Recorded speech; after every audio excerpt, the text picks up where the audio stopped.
Real estate agents, do you have trouble filling your day with income producing activities? Managing your time is one of the most important things that we can do as realtors. We have the freedom of time, so managing that time and utilizing it to the best potential is absolutely a game changer when it comes to your real estate business. Jeremy Kane here with the Realtor Playbook. If you're new to the channel, smash that subscribe button. If you're returning, give me that thumbs up. Give me those likes, comments. Let's stay in touch and figure out how to take your real estate game to the next level.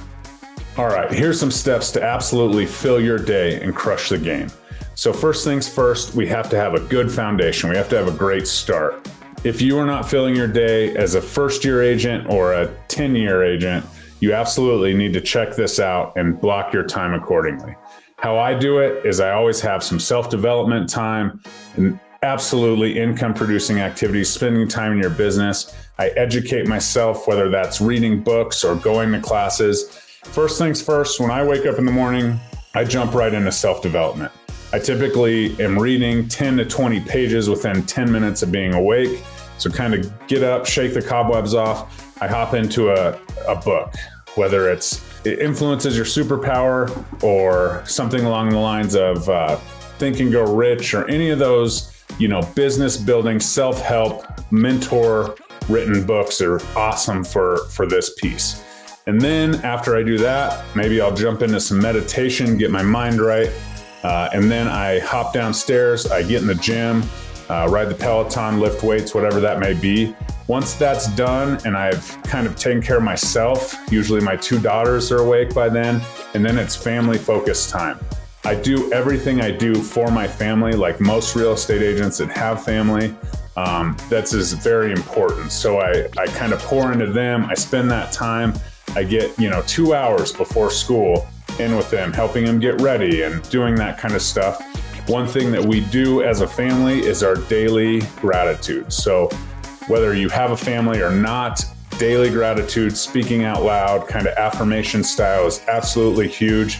I know that I have so many things to be grateful for. It's a great reminder every single day. My 2 little girls, my wife, and I sit around the breakfast table and really figure out what we're grateful for. What do we need to do to set up the day to work hard so that we can enjoy those gratitudes and continue to enjoy everything we have to be grateful? So this is kind of the start to my day. It gives me a foundation. I've been up, 2 or 3 hours by the time I, dive into those emails and dive into work. But absolutely, every minute is super crucial to setting that foundation for a great day. Next thing I would suggest is make sure you have a quiet workplace. If this means not working from home, that's absolutely okay. Whether it's going to a library or going to your office, if you don't work in the virtual world like we do here at EXP, this is something that's important. Find your space, find your quiet space, dedicate space to your business, because not only is it a tax write-off, but you also need that time, you need that space, you need that separation, whether it's a closing of a door or hopping in the car and heading down to workspace or whatever that may be. Definitely have your places that you can go to, because not every day is the same. Sometimes the kids will be home from school, sometimes you'll have contractors over at your house, whatever it may be that can take you away from that focus and 100% effort on your business. If you're sitting on the couch, saying you're working, scrolling through your phone, doing prospecting, things like that, you are not nearly as productive as if you have your dedicated space. You can go there and kind of escape to your business, so to speak. Another pro tip for newer agents especially is hang out in those high traffic areas, whether it's coffee shops or, those general workspaces that we all know, the Regus offices, things like that. You absolutely are forced to have conversations with people, go to lunches at restaurants and things like that, and spend time and visibly be working, but also kind of pay attention to your surroundings and start those conversations. Because we talk a ton about leads, but leads are really just conversations. And if you can self-generate those conversations and get to a point where you're building your business and not requiring third party to send you names and phone numbers and emails, this will be a much higher success rate of conversion if you're out there doing that in the places you love, or the places that are in your hotspot of where you want to be, where you want to build your business. You can absolutely build those relationships with like-minded people, and those are the best clients anyways. versus that internet lead that you may close 1 out of 100 or whatever that may be. You have to call them 15 times sometimes. So high traffic areas is a super great pro tip as long as you can stay focused on the task at hand. And while you're here in those busy high traffic areas or your quiet office, whatever that may be, we need to start building your story. What is your story? You need to have the most solid why. Why are you in this business? For instance, everyone that you ask in the real estate world is always like, yeah, I'm in this business to do X, Y, Z, to help people, love helping people, love connecting people, whatever that may be. But if you don't have a zeroed in why that sets yourself apart from your competitors, you're just one of 30 or 40,000 agents in your market trying to do the same thing. So every single day, just continue to build on that story, and eventually that story will turn into your brand. When you're first starting out, your brand may be very simple. As you niche down and do those things, just build your story, and that'll immediately help you change your brand. Branding isn't just the colors and the logos and the things of that nature. The truth is the brand is the story behind why you do what you do. All right, let's do some other tasks here. I would absolutely, as a new agent, try and visit 4 houses a day. Grab a friend, grab a spouse, grab somebody to take to show houses here and there. But if you are educating yourself on the market, new neighborhoods, and at first it's really just as simple as being comfortable with all the different types of lock boxes. The very worst thing you can possibly do is show up to a house for the first time and you see a lockbox that you never opened before. And you're standing out there, you don't know how to do it, you blame somebody else, you blame the listing agent or whatever. Your client's standing in front of the door, 20 minutes. Okay, it's a great time for them to get a look at the neighbors and things like that. But you don't want to be that agent that is struggling with the lockbox. There's probably 15 different kinds of lockboxes, all with different strategies on how to open them. So make sure that you're going to 4 houses a day with someone you trust, who may not even be a buyer, but you're working on your showing skills. You're getting knowledge of what houses are and general flow of floor plans and things of that nature so that you're comfortable. So when it's game time and you got a client there with you, you're ready to go.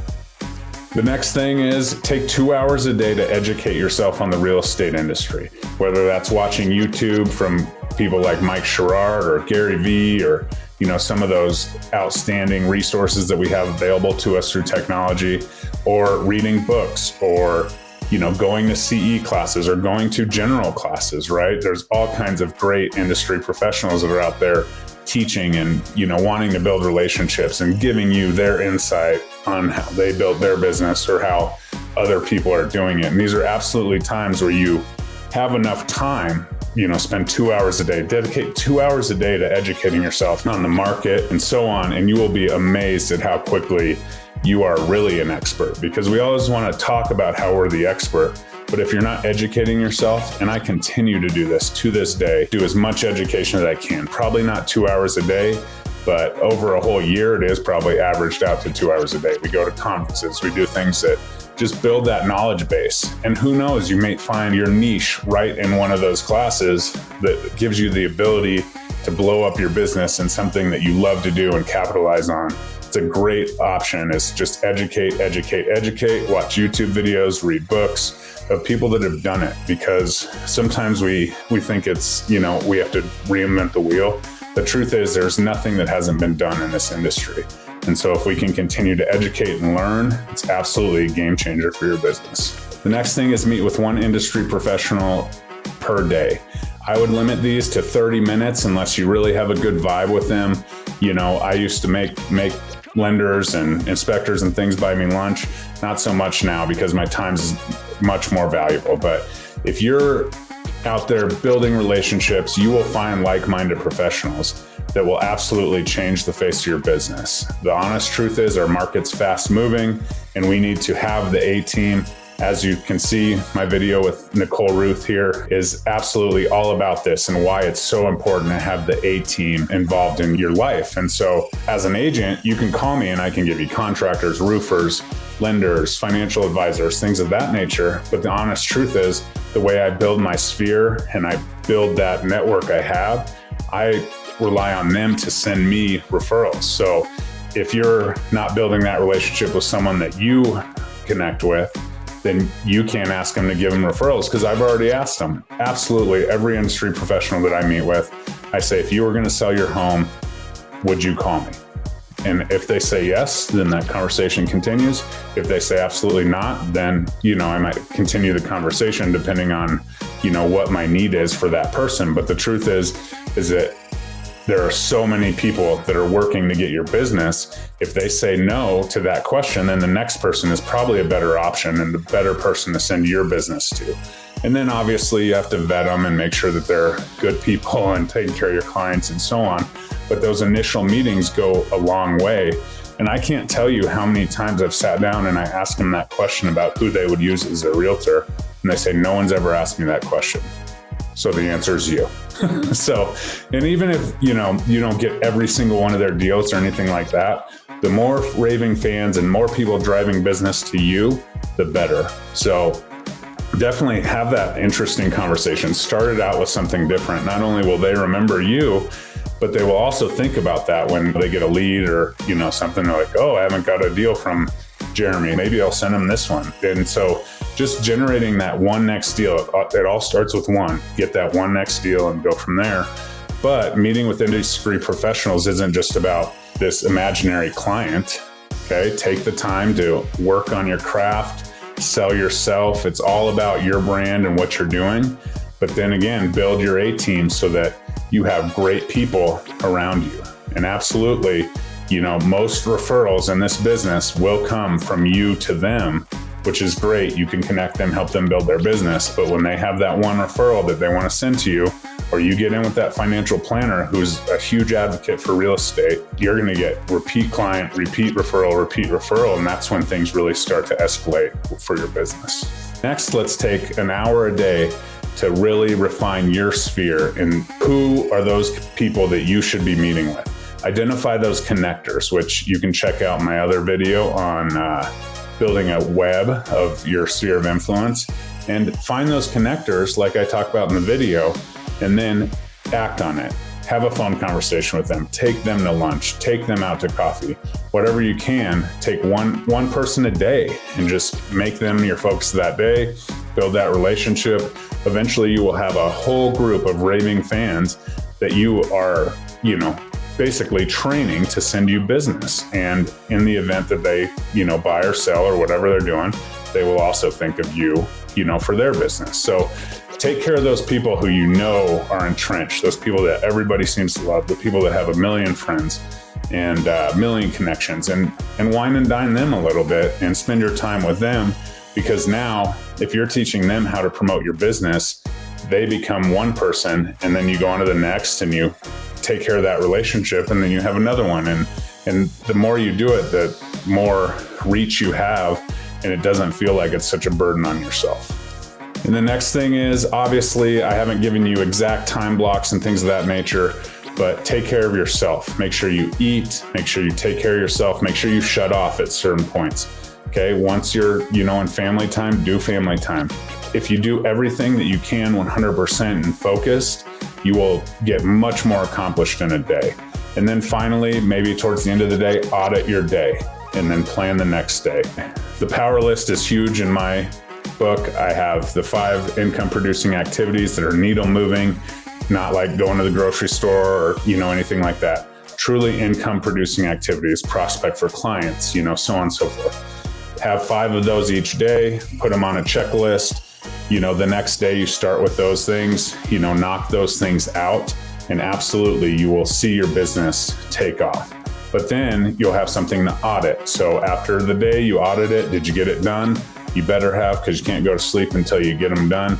And then you'll have 7 of them. You can audit the week and what needs to change and what's going on and how's this affecting my production, and is what I'm doing here really helping my business? Are we taking off? Are we pulling back? And just audit that. What gets measured gets managed, basically, is a great quote by my buddy Mike Sherrard. And if you are managing everything that you measure, make sure you have the right things to measure, and your business will exponentially increase as you go. Finally, the name of the game is accountability. You must hold yourself accountable. You must be truthful. You must work 40 to 60 hours to get this thing off the ground properly. I know that, it's hard, and a lot of people tell you should not dive fully into real estate. You should have other jobs.